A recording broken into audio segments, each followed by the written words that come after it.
राजा कहने लगे कि मैं तुम्हें आदेश दे रही हूँ, जाओ अपने लिए वर चुन लेना, और जब तुम्हें कहीं वर मिल जाए तो मुझे बता देना, मैं उसी के साथ में तुम्हारा विवाह कर दूंगा।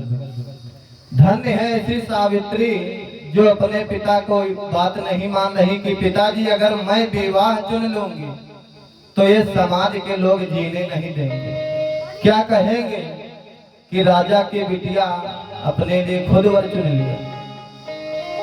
और आजकल दादा समय ऐसा बदल गया है कि कुछ पूछो ना। पहले जमाने में जब शादी होती थी तो नाई और पंडित विवाह ढूंढने जाते थे, और उसके बाद बाबा जाते थे, फिर उसके बाद पिता जाता था। अब ना नाई ना पंडित बाबा बुआ कोई नहीं, लड़का बिटिया स्कूल में तय कर ले दिया हूँ, स्कूल में ठीक कर लेते हम मेले गए हमें ठीक कर लें, जब घर का आए तब जाने पाइयो कि हाँ ठीक है। इतना परिवर्तन क्योंकि खान पान ये जो है ये बदल गया, मान मर्यादा इज्जत सब कुछ चली गई। आजकल समाज में देखो कि देखा भी नहीं जा रहा कि क्या हो रहा, माता पिता की कोई कदर करता ही नहीं, आजी बाबा को कुछ समझते ही नहीं, अपने लिए वर खुद चुन लेते हैं, जब घर को आएंगे तब पहचान पाओगे ये कौन है। तो आज राजा कहने लगे मैं तुम्हें आदेश देता हूं, जब बार बार बात मनाते हैं, कहने लगे बिटिया अपने लिए तुम जब वर चुन लेना तो मुझे बता देना, मैं विधि विधान के साथ में तुम्हारा विवाह कर दूंगा। तो आज सावित्री क्या करती, अकेले नहीं जाती। आज सावित्री अकेले नहीं गई, अपनी सखी सहेलियों को बुलाया। सखी सहेलियां जब आई तो क्या किया, राजा ने एक सुंदर सा रथ बनवाया, एक रथ बनवाया और उस रथ में सावित्री को बैठा दिया। सावित्री को बैठा दिया और सावित्री की जो सखी सहेलियां थी उनको बैठा दिया। आज सब उसी रथ में सवार हो गए। स्टील का ग्लास जब सब सवार हो गए, अच्छा नहीं लग रहा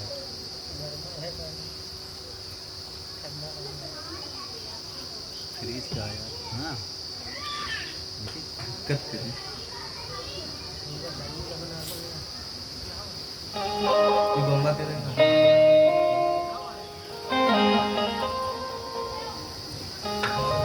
जब आज सखी सहेलियां उसी में सवार हो गई, रथ में जब बैठ गई और चल देती, चलते हैं कैसे कि रथ हाकी के चल दियो है राजा के बेटे, राजा के बेटे, कहीं वर को ढूंढ ना जाए रे।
उसी रथ में सवार होकर के सावित्री और उस सावित्री की जो सखी सहेलियां थी सब रथ में बैठ गए। आज वर ढूंढने के लिए चल देते। चलते चलते एक राज्य को पहुंची। इधर उधर सब सखियां ढूंढ रही, सावित्री भी ढूंढ रहे हैं, लेकिन वर कहीं नहीं मिला। और आगे बढ़ गई, कहने लगी बहना हमें मंजिल जरूर मिलेगी, क्यों नहीं चलते हैं, चलो आगे देखा जाए। फिर और आगे बढ़ी, बहुत ढूंढा लेकिन सावित्री के लिए वर नहीं मिला, क्योंकि उस समय सावन का महीना चल रहा था। कुछ दूर और आगे बढ़ी तो क्या देखा कि एक बाग में कुछ सखियां झूला झूल रही, क्योंकि बेटियां जो होती है ना ये झूला की बहुत शौकीन होती। बहने ससुराल में क्यों ना हो, ससुराल में चाहे जहां हो, देश प्रदेश में हो, लेकिन जो सावन का महीना आता है तो मायके की याद आती है। सबसे सुहाना मौसम सावन का बताया गया, सुहाना महीना भी सावन का होता है, बेटियां कहीं भी हो। लेकिन बचपन की याद आती, बचपन की याद आती है कि हम ऐसे रहा करते थे, ऐसे झूला झूला करते थे, इसके साथ खेलते थे, उसके साथ। लेकिन प्रदेश में शादी हो गई तो वहां रहना तो है, लेकिन याद जरूर आएगी, ये बात निश्चित है। आज जब सावित्री आगे बढ़ी तो क्या देखा कि कुछ सखियां एक बाग में झूला झूल रही। तो आज सावित्री ने रथ को वहीं पर रोक दिया, कहने लगी बहना सुनो। आज सखियां से कहते हैं सावित्री क्या कि बाग डोला बहन मारे पड़ गया रे,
भक्तों, सावित्री वहां पहुंच गई,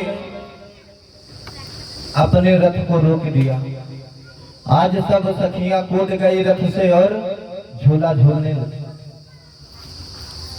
झूला झूलने लगे और झूलते झूलते इतना मगन हो गई, इतना मगन हो गई कि धीरे धीरे शाम हो गई। सखियां कहने लगे, बहना तुम कहाँ निकली थी, कहाँ खो गई, झूला में पड़ी हो, चलो आगे।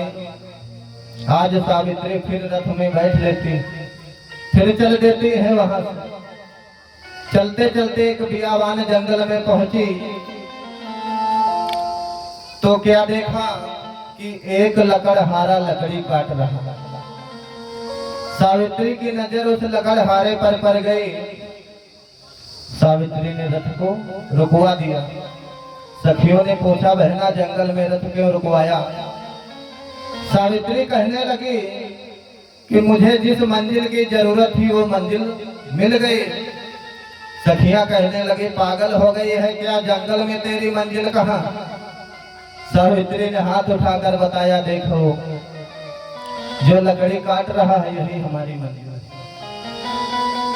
सखियां कहने लगी, पागल हो गई है क्या, तो राजा की बेटी है और वो लकड़हारा।